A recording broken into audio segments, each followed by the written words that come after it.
you, I really like my list this year. I mean, I make this video every year, my top 10 favorite films of the year. But this year, I look at this list and I'm like, I feel that really represents me as a person. I don't know if you've heard my theory about it's impossible to pick one single favorite film of all time. But if you pick three, it kind of triangulates you as not only a movie fan, but like as a person in some ways. And I kind of feel my top 10 list this year, just really, represents me. I feel you look at that list and you say, that's Grace. Now, I'm sure some of you will make that a negative, but I don't care, man. I love my list. I'm very proud of it, and I think it's just right. And that it's got not too many blockbusters, but not too many art house films either. Because remember, a true movie fan enjoys a plethora of genres and styles. But you know what? It's also cool to like what you like. I know sometimes you can't get out to see as many movies as you'd like. And there's always the annual tradition of people in different countries having different release schedules and insisting that movies from 2021 are 2022 movies. So the film has to have been released stateside within the calendar year to qualify for this list. But I'm very excited to see your lists down below, and I'd be curious, do you feel your list represents you not just as like a movie fan, but as a person? I really feel like this year I nailed it. I'm very happy with my list. So I look forward to hearing your feedback, positive and negative, down below. All right, so number 10. She said, stick with me. All right, so, and also I put chapter times down below because it's such a contentious space right now in entertainment, like everything else. If you want to skip to the next movie, God bless you, go ahead. But I hope you don't. I hope you watch all of these. All right, so she said, I expected this to be a very preachy film, which I'm sure many of you do as well. I see so many people, I check the ratings on some of these smaller films that no one's watching online, and you can tell the people who rated the movie without watching it. You're like, come on, man, at least watch it if you're going to criticize it so aggressively. So I felt that it would highlight the unfortunate stereotype that has taken hold for feminism, which many of us women feel we're battling every day. So I was delighted that She Said, written and directed by women, presented women as regular people, which we are, and that the problem is that too often we are not seen or treated like regular people, especially in the workplace. Now, of course, men and women do have some differences, and the movie addresses that too by showing us the personal lives and diving into them a little bit of our two reporters. And again, it's very honest on the positives and negatives from many different perspectives, and I really appreciated that. It was also fascinatingly ironic to see Harvey Weinstein the focus of exactly the type of expose awards movie that he himself used to produce. In fact, when I went to the awards screening myself, I was sitting in a room with some people who I know were kind of like from that group and from that time. And I'm like, wow, it must be really weird for you to sit here and watch this. It was funny. And of course, you watch this movie and you know that Harvey Weinstein wasn't an anomaly, but it turns out just the tip of the iceberg. And the film is very honest also, by the way, that Hollywood let this happen. They don't let Hollywood off the hook, which I've seen some people accuse the film of doing, and therefore I immediately know they did not actually watch it. And Ashley Judd steps up to play herself, just like she stepped up in real life to help take Weinstein down. I'm not going to give you the specifics because I want you to watch the movie, but it makes her bravery hit home all the more. Add to that Andre Braugher's small but strong supporting role where he steals every scene that he's in, and you get a movie that I feel is as good as Spotlight and All the President's Men. Certainly as good as Spotlight. I've seen some people say Spotlight is better and use that as a movie to diss, She Said, and I think that's a jerk thing to do. All right, number 9, The Black Phone. Wow, what a nifty little revenge movie from Scott Derrickson after getting fired from Doctor Strange 2. Oh, I'm sorry, creative differences. This is the kind of slick package that makes the horror genre so beloved by Tinseltown. It's got a very low budget, but is maximized to peak movie-going enjoyment thanks to fantastic writing, directing, and acting. Ethan Hawke is definitely having a career resurgence, and like a lot of other leading men, is exploring being more of a character actor as he gets older. And like a lot of other former leading men, he's very good at it. He's extremely good at it. And Mason Thames easily holds the entire film as the star, as a child actor, and with such a difficult, complex subject matter. The Black Phone might not feature any scary clowns, but I really do feel it's cut from the same cloth as it. A very good film with supernatural elements about the horrors, the very real horrors of children being pulled into adult situations and being forced to rise to the occasion. The film also has an excellent and sophisticated B storyline with Jeremy Davies as Thames' father, who at first seems like as much a threat as Hawk. And Madeline McGraw does a wonderful job as the Danny Torrance of the film. Number 8, Black Panther Wakanda Forever. I wanted to put a Marvel movie on this list because they're such a driving force in Hollywood these days. They take up so much of our time. And I do enjoy them, although I do feel the quality has slipped a little bit. I'm having a hard time putting Marvel projects on my best lists. But I wanted one in here, and this is the one that I chose. Now, yes, I love Wanda.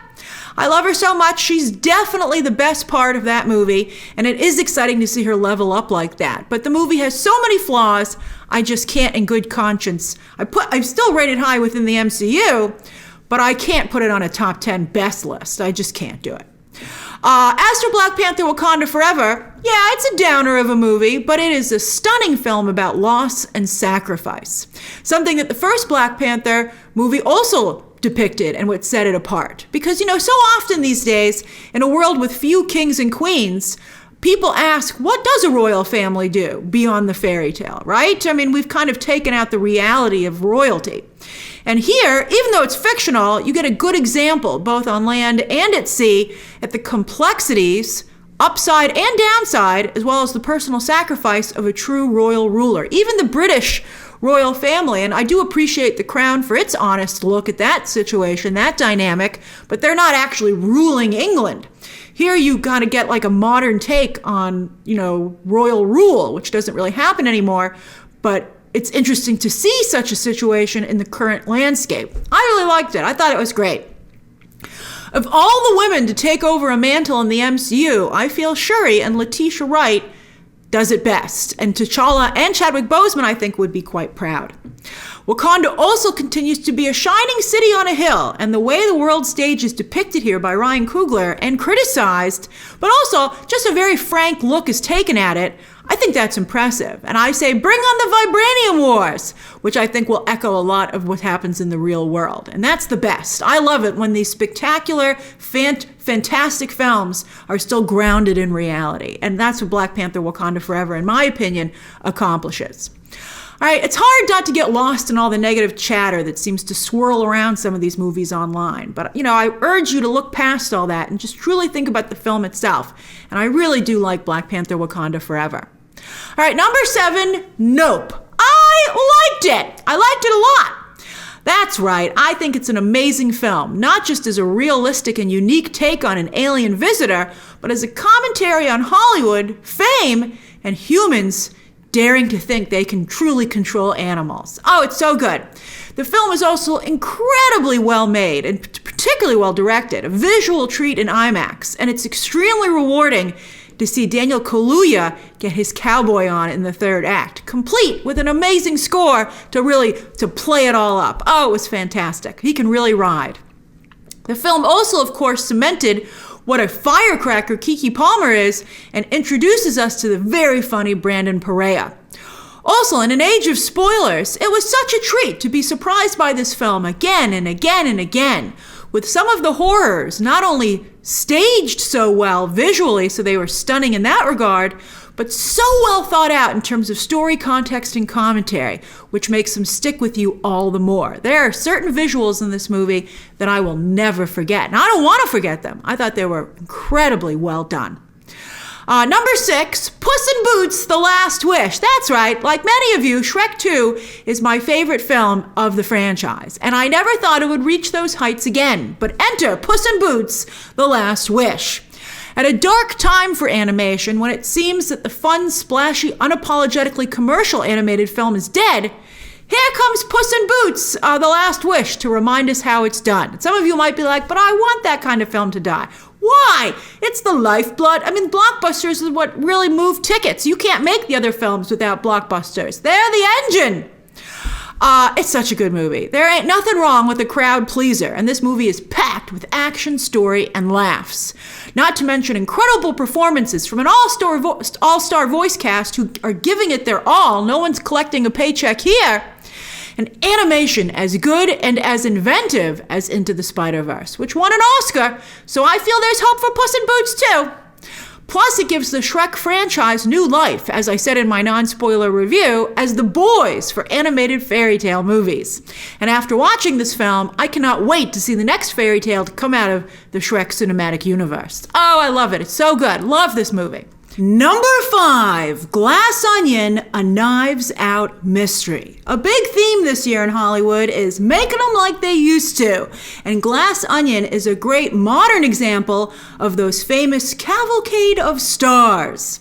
And while Kenneth Branagh's Hercule Poirot movies have fallen flat, although for some reason they're continuing to make them, Rian Johnson and Daniel Craig's Benoit Blanc, a detective of their own making, is only getting better. By the way, they have said that he's a nod to Agatha Christie, but he's becoming, in my opinion, more and more of a flamboyant Columbo, and I am here for it. Oh, I love it. Remember how Columbo always used to talk about the misses? And they even gave Daniel Craig's Benoit Blanc a misses, and that's all I'll say about it because I don't want to spoil it. It's fantastic. It's phenomenal. I love this movie. And while Glass Onion has the old school Hollywood boatload of stars, as well as the glamour, so glamorous, it's also very modern. The commentary on the 1%, mwah, beautiful, chef's kiss. The nerve this movie has to say some of the things that it does, but these things need to be said. It's in that note, it's a searing condemnation of those who do nothing against evil so they can profit. You know, it's been long said that evil happens when people don't do anything about it. But here, it talks about motivation, you know, and that's extremely timely. It also does a fabulous job lampooning the modern billionaire, a small group that has actually become quite dangerous considering their unchecked power in today's society. And the movie is hilarious too, with Kate Hudson finally living up to her mother Goldie Hawn's comedic legacy. She has a lot of really, really edgy jokes that I think would be difficult for someone to pull off, but she manages to do it. It's a very impressive performance. Number 4, Avatar: The Way of Water. You know, back in 2009, when everyone said they'd felt they'd been transported to Pandora, I rolled my eyes. I rolled my eyes hard. But today, in 2022, with James Cameron having made even further advancements with 3D, I finally feel like I got my own ticket to Pandora. And I'm not only enamored by the theme park level experience with this film, but I'm excited about some of my other favorite franchises getting the same treatment. You know, on that note, I was trying to think about it because the story's pretty good, but I think what really excites me about Avatar: The Way of Water, it's like what it must have felt like to watch a movie for the first time with sound. Or with color. You're like, what the heck is this? And 3D didn't stick last time, but this time, it might. It might. The only thing that might be a problem is the price point. You know, because they didn't charge more. Did they charge more for sound and color? Eventually, it seemed to like all level out. But, you know, the upcharge, you know, Hollywood might want to reconsider that. Just as long as you go to the theater. I did prefer the story this time around, thanks to Stephen Lang giving the film some much needed edge in a far more complex role, and the excellent casting of Avatar: The Next Generation. Number 3, The Woman King. Now, I understand that glossing over the horrible history of the Dahomey tribe was a mistake, a grave mistake. Yes, the movie does acknowledge that they not only sold other Africans into slavery, but their own people. However, it does not acknowledge that they were the major perpetrators of the slave trade on the African side. And the movie also tries to make it seem like they eventually realized that what they were doing was wrong, when there is no actual evidence to that having ever happened. So yes, that was wrong. And for that reason, as a Critics' Choice member, I chose not to nominate The Woman King for Best Original Screenplay, even though it is a very well-written movie in other regards.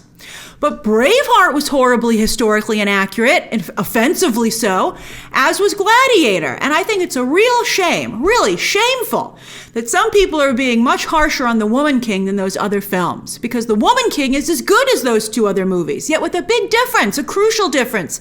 And that's that it manages to be just as good as those movies, yet it puts amazing warriors of color and female warriors in that spotlight. And it's amazing. And it's able to hold its own with those other movies. It's incredible. Like she said, The Woman King acknowledges the differences between women and men, yet points out there are a lot of similarities as well, and shows women actively participating in society rather than stuck on the sidelines. As you can see, that's kind of important to me. And so I really applaud these films that showcase that.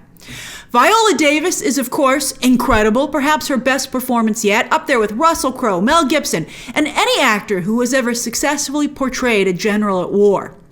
The whole cast is amazing, really, fabulous, fabulous cast, but I want to give a special shout out to Lashana Lynch, who delivers one of the best performances I've ever seen of a woman who is truly alive. That's how I would describe her.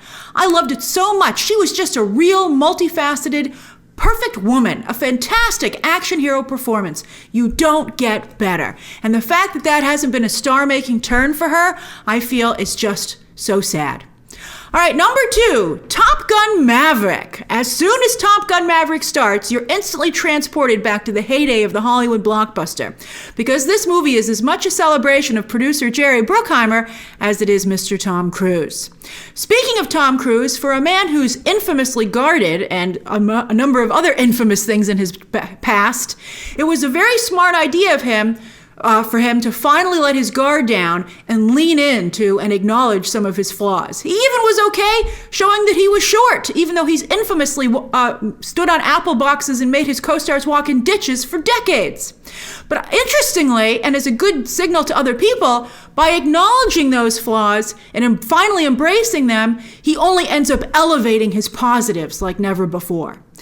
And speaking of positives, like Keanu Reeves, who also does his own stunts, Cruise has brought a lot of attention and respect to stunt work, and they have become, at this point, a part of his movie star identity as his trademark grin.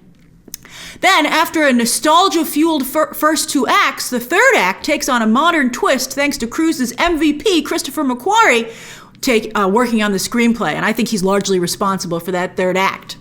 And kudos to another Cruise behind-the-scenes player, Joseph Kosinski, who delivers some of the most amazing aerial storytelling and cinematography ever put on film, and a lot of it is real. It was really filmed with fighter jets in and around them instead of just relying on VFX. That's incredible. It's an incredible, extremely well planned and executed edge-of-your-seat thrill ride. It is just a masterclass in filmmaking, blockbuster filmmaking.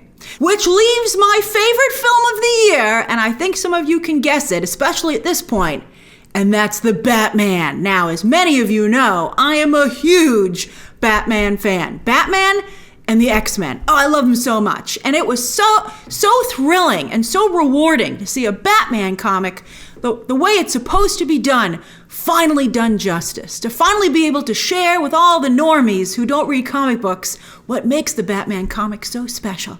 Wow. Wow. Wowie wow wow. Brought to life on the big screen. Just a huge thrill for me. Oh my goodness.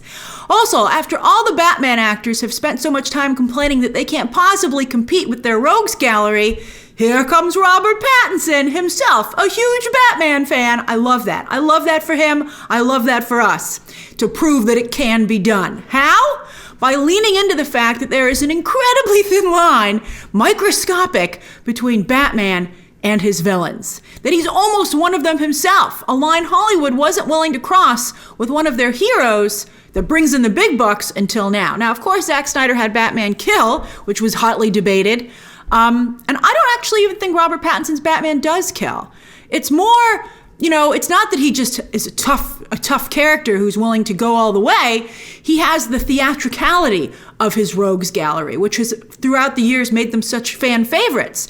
And that quality is finally brought to Batman on the silver screen. It's always been there on the page in the best Batman comics, but finally an actor and a director with Matt Reeves and the whole team, the production design, costume design, etc., but they were able to capture that Batman quality.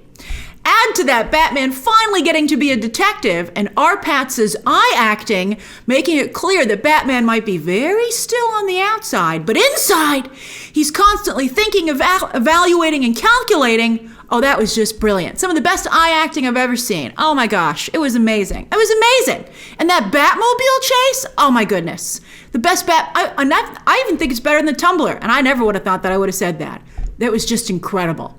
Sure, the movie's a little bit too long, but I don't care. It was a little bit too much of an incredibly good thing. I haven't felt like I was watching a comic book brought to life since the Avengers in 2012. And I've watched a lot of great comic book movies since then. But I'm talking about the specific feeling of being able to turn to somebody you know who doesn't read comic books and say, there, that's what it's like. That's why I read comics. That's what you don't get about the experience and why you think it's silly. And that was what it was like watching The Batman. And The Avengers was a watershed moment for the MCU. It gave Kevin Feige direction as to where he should go. And I would like to think that The Batman would do that for DC movies, but Matt Reeves is, being a little bit difficult. But that doesn't mean, even if he won't play ball, that doesn't mean he still can't inspire the rest of DC. And I have my high hopes that James Gunn is going to just follow Matt Reeves' lead anyway. He's like, don't look back here, Matt, I'm following you. And it would be such a thrill and treat for all of us. So that's my top 10 for 2022. Again, I'm excited to see your own choices down below and hear your thoughts on my list. Don't worry, I can take it. I'm curious to hear your thoughts. Share your thoughts down below, subscribe today, and of course, as always, you can check out some more videos right now.